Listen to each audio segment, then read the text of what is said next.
Teman-teman sekalian, jadi pembacaan Alkitab kita terdapat dalam Markus 15 ayat 20b sampai 32. Sekali lagi, Markus 15 ayat 20b sampai 32.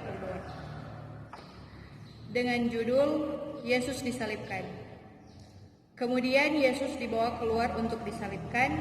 Pada waktu itu lewat seorang yang bernama Simon, orang Kirene, ayah Alexander dan Rufus, yang baru datang dari luar kota, dan orang itu mereka paksa untuk memikul salib Yesus. Mereka membawa Yesus ke tempat yang bernama Golgota, yang berarti tempat tengkorak. Lalu mereka memberi anggur bercampur mur kepadanya, tetapi ia menolaknya. Kemudian mereka menyalibkan dia, lalu mereka membagi pakaiannya dengan membuang undi atasnya untuk menentukan bagian masing-masing. Hari jam 9 ketika ia disalibkan, dan alasan mengapa ia dihukum disebut pada tulisan yang terpasang di situ, Raja orang Yahudi. Bersama dengan dia disalibkan dua orang penyamun, seorang di sebelah kanannya dan seorang di sebelah kirinya. Demikianlah genaplah nas Alkitab yang berbunyi, ia akan terhitung di antara orang-orang durhaka. Orang-orang yang lewat di sana menghujat dia, dan sambil menggelengkan kepala mereka berkata, "Hai engkau yang mau merubuhkan bait suci dan mau membangunnya kembali dalam 3 hari, turunlah dalam salib itu dan selamatkan dirimu." Demikian juga imam-imam kepala bersama-sama ahli Taurat mengolok-olokkan dia di antara mereka sendiri, dan mereka berkata, "Orang lain ia selamatkan, tetapi dirinya sendiri tidak dapat ia selamatkan. Baiklah Mesias Raja Israel itu turun dari salib itu supaya kita lihat dan percaya." Bahkan kedua orang yang disalibkan bersama-sama dengan dia mencela dia juga. Shalom, adik-adik remaja dan kakak-kakak pembina yang diberkati oleh Tuhan kita Yesus Kristus. Puji Tuhan, pada saat ini kita boleh bersyukur karena orang masih bisa diberikan nafas kehidupan, bahkan kesehatan, kekuatan. Tema perenungan kita pada saat ini, salib Yesus dan kekejaman dunia. Pasti saat ini kita telah mendengar isu-isu yang muncul, yaitu mengenai COVID-19 yang mematikan. Ada yang merasa khawatir, bahkan takut, bahkan orang-orang pasti bergumul kepada Tuhan. Tapi orang yakin dan percaya, dan kita terus berdoa supaya virus itu tidak akan ada di lingkungan gereja maupun di lingkungan keluarga kita. Teman-teman yang dikasihi dan diberkati oleh Tuhan kita Yesus Kristus, saat ini kita telah memasuki Minggu Sengsara yang ke-6, dan saat ini juga pastinya perayaan Minggu Sengsara yang terakhir. Di minggu ini, gereja terus memberi pemahaman bagaimana Tuhan menebus dosa kita.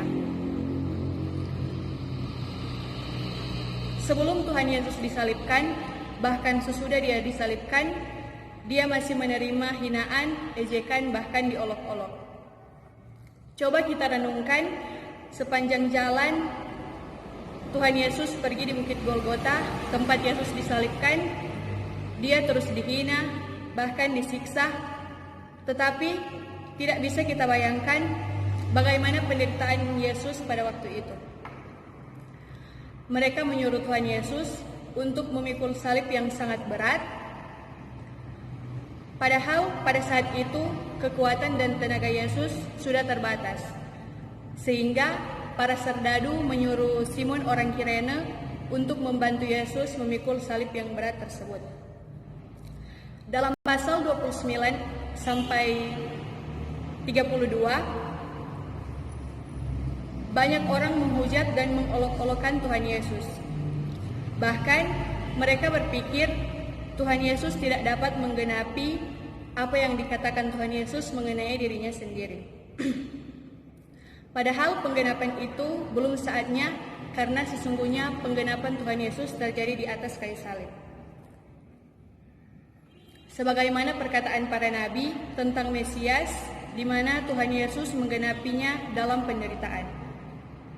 Teman-teman remaja yang dikasihi dan diberkati oleh Tuhan kita Yesus Kristus, Tuhan Yesus dibawa oleh serdadu-serdadu di Bukit Golgota, yang artinya tempat tengkorak di mana Tuhan Yesus disalibkan. Mereka memberi minuman anggur bercampur mur kepada Tuhan, tetapi Tuhan Yesus menolaknya.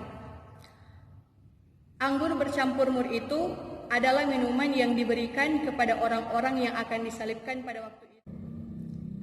Mengapa Tuhan Yesus menolak minuman tersebut?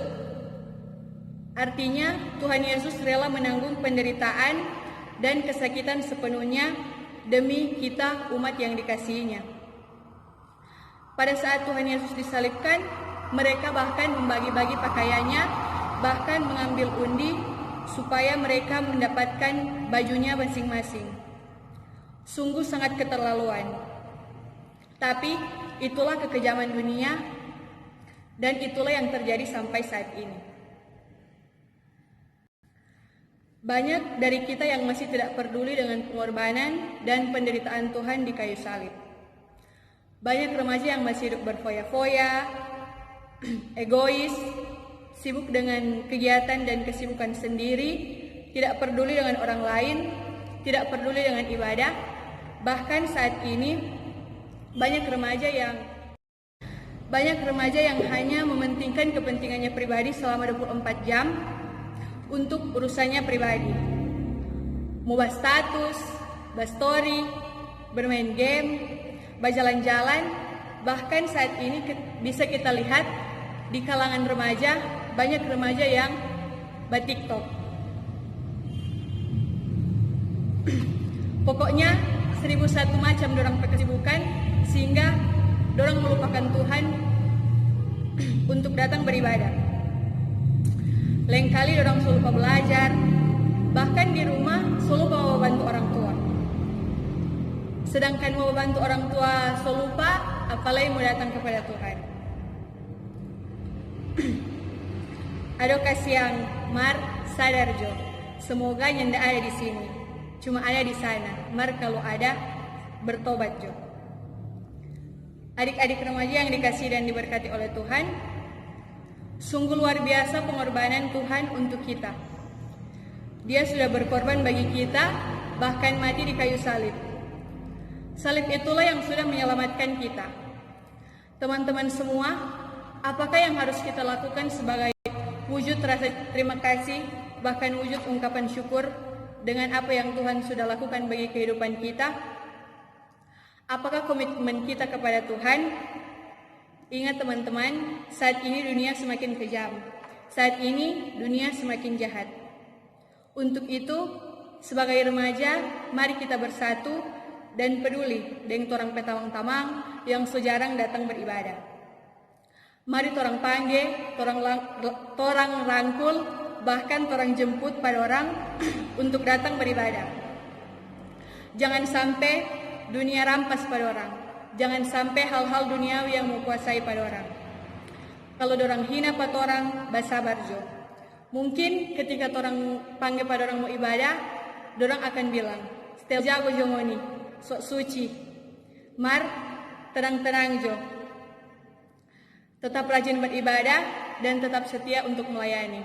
Jangan dorang peejekan menjadi orang untuk down dan sonema mau melayani pada Tuhan. Ingat, orang juga nyandak kebal dengan pergumulan. Pastinya dalam kehidupan ini tetap ada pergumulan yang akan orang hadapi. Mar, ingat, yakin dan percaya Tuhan Yesus pasti ada waktu yang terbaik. Tuhan Yesus memberi jalan keluar yang baik bagi setiap persoalan dan pergumulan yang kita hadapi. Mujizat Tuhan pasti nyata. Ingat baik-baik, salib Tuhan Yesus pasti mengalahkan kekejaman dunia. So itu tetap kuat, semangat, dan tetap setia melayani. Amin.